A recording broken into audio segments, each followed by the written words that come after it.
Thanks, Prastiti, for that introduction, and I can thank CLPR for inviting me to this important conference. I'm going to be speaking about criminal law reform and the transgender person. I think it would have been ideal if I'd followed the other two speakers because they are going to speak on particular issues which I could have taken the strand up, but of course, because of time, I'm going first. So what I'm going to speak on today is more on the question of sexual violence and about the rape law reform or reform efforts in relation to sexual violence laws, right? So briefly, I would attempt to take you through the law reform journey with respect to laws relating to sexual offences. Point out how it's generally been reactionary, giving little space for principle-based changes, and therefore invisibilizing trans persons amongst others in the entire law reform process and not taking their experiences with it. I will also discuss briefly the 2013 rape law reform and the entire arguments around gender neutrality and the debates that surrounded it. I'll try and analyze the various positions relating to neutral rape laws and also look at the definitional aspects of current rape law and examine possible ways for reform. So to jump in straight away, if you look at the history of rape law reform in India, as you may agree with me, it's generally been reactionary. Between 1860 and 1983, when we have the Criminal Law Amendment Act, you have this changes made to the age of consent in the IPC multiple times between 1860 and 1983. But other than that, you don't see any substantive reform taking place. And the first time you see that sort of reform, a substantive reform happening, is in 1983. Thanks to the Supreme Court's judgment in the Mathura case and the long drawn protests that happened thereafter. And it's only after that that we see Parliament legislating in 1983. Although we should keep in mind that in 1983, the focus of the law reform movement at that point of time was twofold. One, to address situations like the Mathura rape case, which involved aggravated forms of rape, but at the same time also to look at issues relating to past sexual history, which the Supreme Court and courts in India had been giving a lot of focus on at that point of time. So the entire effort was to legislate and amend laws, the rape laws, both the IPC, CRPC, and the Evidence Act in the context of these requirements. However, again, we see in 1983 that the changes are made only with respect to introducing aggravated rape provisions and briefly with respect to the sentencing framework. Minimum sentencing is introduced in 1983. And none of the other demands at that point of time of the women's movement is considered by Parliament when they make those changes. The next change we see is in 2003, when the past sexual history related provision in the Indian Evidence Act, Section 155, subsection 4, was repealed, and this happens after multiple judgments of the Supreme Court, sort of, I would say, urging or asking Parliament repeatedly to do something about this provision, which then ultimately leads to the 2003 amendment, just a couple of sections, including this one. Thereafter, of course, it's only in 2013 that we see any amendments to the rape law, again, in reaction to the Delhi gang rape homicide case. So every time that we've had substantive rape law reform, it's always been in reaction to an incident or the other, and it's never been a well thought out process as to the need for law reform. So how did courts fare during this time? As has been the case, and I'm sure all of you will agree with me, Indian courts have been very conservative when it comes to issues relating to sexuality, relating to sexual offense laws, except for the Vishaka case. So for our discussion today, the case, the series of cases that I would focus on starts with the Delhi High Court judgment in the case of Jaku. Now, in that case, the petitioner, who was the mother of a young girl who had been sexually abused by her father, the husband of the petitioner, was seeking charging of the husband under Section 376 of the IPC. The penetrative act involved there was not penile vaginal, so therefore they were seeking to charge under 354 and 377, which was a general practice at that point of time. So the mother comes to the court and says, look, we have to call rape when it actually is, and it doesn't depend on the orifice being penetrated or what is being used to penetrate that orifice. And so that is the main argument that petitioners make in the Jaku case. However, the Delhi High Court refuses to do so. But strangely, in the judgment, again, without context, has a paragraph on the need for gender-neutral laws, talking about how women may abuse men as well. So that's the context in which the court's saying that, with really nothing in the facts or anything to indicate why there was a need to comment about this particular issue there. The Jaku case gets appealed to the Supreme Court. Sakshi, the NGO, is assisting there, and so the case gets titled as Sakshi versus Union of India. The Supreme Court admits the appeal and sends it to the Law Commission, sends the petition to the Law Commission, because one of the prayers there was for amendment of the rape law and for reading Section 376 widely beyond sexual intercourse to mean penile vaginal penetration. The Law Commission, in its 172nd report, recommended the broadening of the definition of rape and suggested definitions based on Canadian law. Why they chose Canadian law, of course, they don't explain, but they pick up the Canadian law, which had been recently enacted, and say that this is where India should be going. This is how the IPC should be amended. The Supreme Court's judgment in the Sakshi case again goes back to its conservative roots. It says it's not for the judiciary but for Parliament to be amending laws, so they will not even attempt to read the section differently. They talk about how changing the law would lead to confusion in the minds of judges, lawyers, policemen, law students, etc. And so therefore, they don't want to disturb the particular conception of rape that the Indian Penal Code has brought in. So in response to Sakshi, which of course again urges Parliament to consider the petition and to amend the rape law, we have a criminal law amendment bill which is introduced in 2008, which lapses in 2009 when the general election happens and Parliament is dissolved. Then you have another criminal law amendment bill in 2010. There's public consultation that happens around that time, but nothing moves in Parliament. Then you have the criminal law amendment bill of 2012, which was introduced in Parliament on the 6th of December 2012 in Lok Sabha. And if not for December 16, 2012, that may have lapsed as well. So if you see what had been happening, there's just no interest in amending the rape laws, right? Before I discuss the law of 2013 in a bit more detail, I think there are two other developments that we need to keep in mind. One is the Section 377 related journey. The litigation that follows begins with NAS, which is happening simultaneously at that point of time, and the enactment of the POCSO Act in 2012. On Section 377, I know the audience here is familiar with the manner in which 377 had been interpreted to criminalize predominantly men who have sex with men. And any effort to seek repeal of Section 377 was countered with the fact that there's no law to deal with child sexual abuse because of the definition of rape in Section 376, which was confined to sexual intercourse. Sexual intercourse was, however, defined the way it was, of course, thanks to the interpretation of the term carnal intercourse against the order of nature in 377.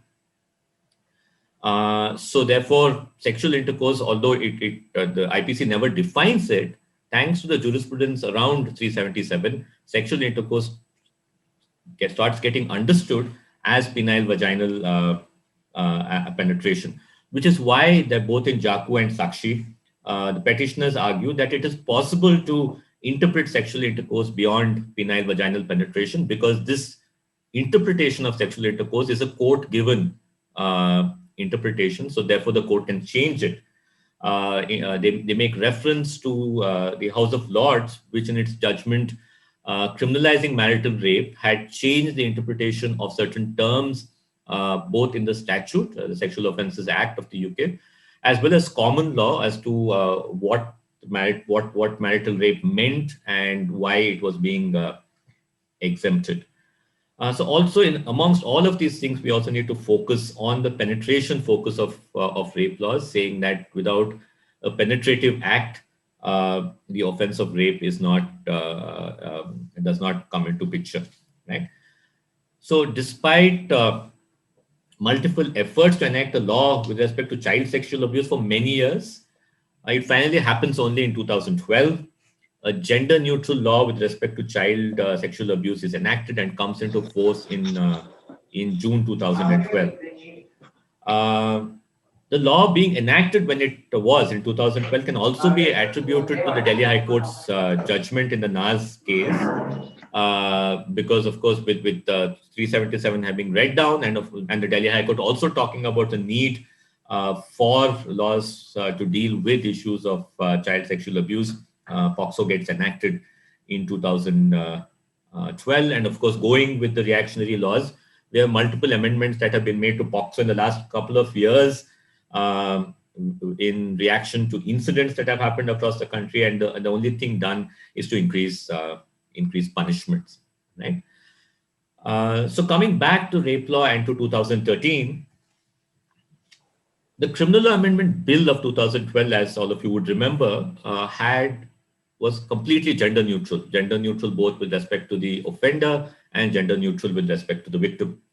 As I had mentioned earlier, this was based on the Canadian law, in which there was a particular context. The Canadian law was based on a lot of research that went in at that point of time in Canada, and the feminist movement in Canada, which asked for a completely gender neutral law. So the Law Commission does not take note of any of this when it recommends the Canadian law be transplanted, as it were, to India, and the legislature also does not apply its mind really when it takes the law as it is verbatim from the Canadian criminal law, and proposes that IPC be amended accordingly. So this bill, the 2012 Criminal Law Amendment Bill, is what becomes the focus for the Justice Verma Committee to see whether changes need to be suggested to the bill, should the bill be used as a foundation. And one of the major decisions that the Verma Committee had to take is whether to recommend gender-neutral rape laws or keep the gender specificity, which entailed that only a man could commit rape and only a woman could be a victim of the offense of rape. And of course, as Justice Leela said, records in her book about the Verma committees, I think this really, the entire month that the Verma committee spent, one of the major issues discussed on every occasion was this: as how do you, what would be the impact of doing one or the other. So what were the arguments against gender neutrality?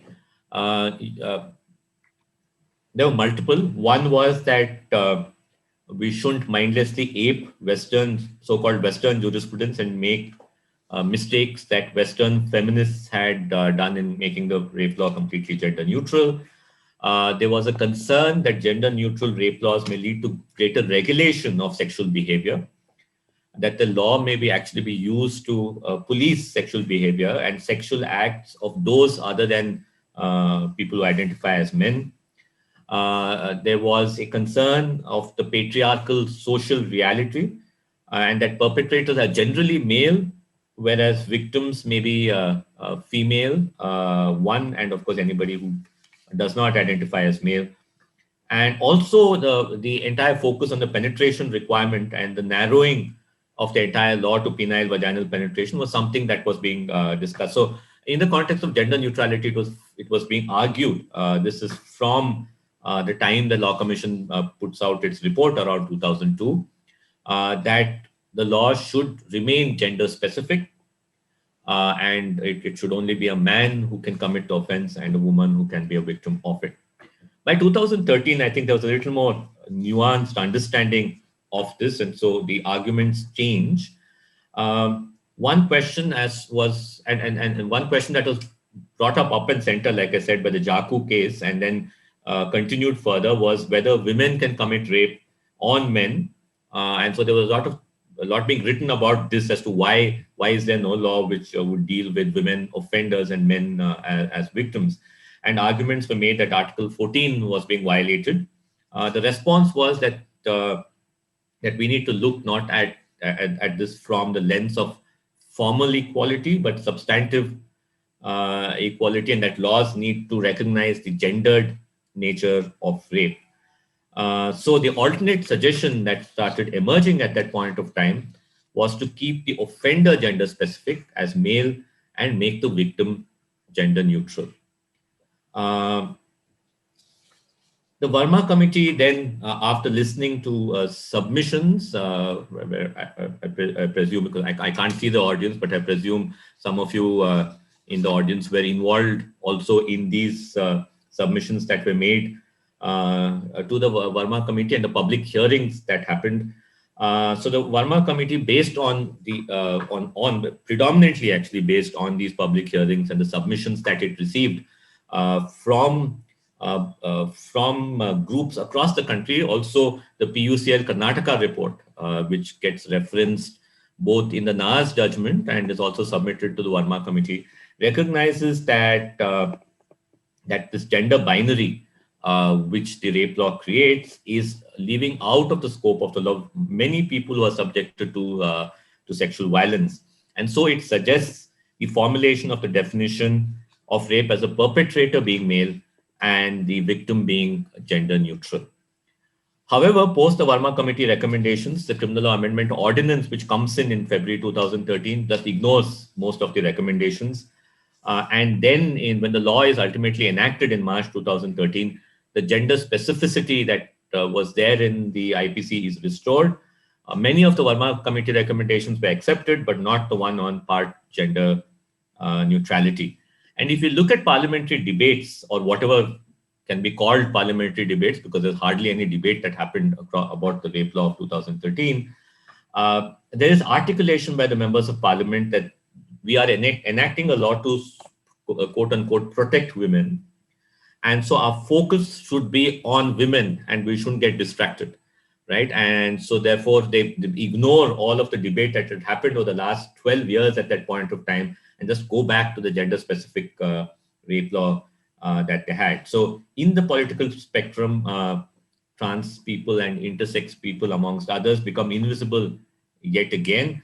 And then there's no movement at all after that until you have the Transgender Rights Act and its strange provision, Section 18 of the Transgender Rights Act, which I'm sure a lot of you are familiar with, which says whoever harms or injures or endangers the life, safety, health, or well-being, whether mental or physical, of a transgender person, or tends to do acts including causing physical abuse, sexual abuse, verbal and emotional abuse, shall be punishable with imprisonment for a term which shall not be less than 6 months, which may extend to 2 years, and with fine.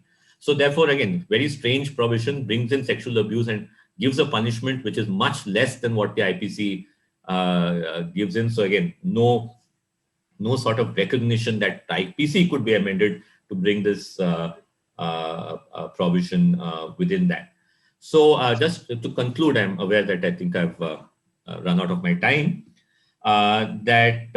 One thing we may need to keep in mind is that the focus on gender neutrality continues, and of course, we don't know when Parliament, unless there's a movement or unless there is a lot of more debates around this, when Parliament will come back to looking at this question of gender neutrality.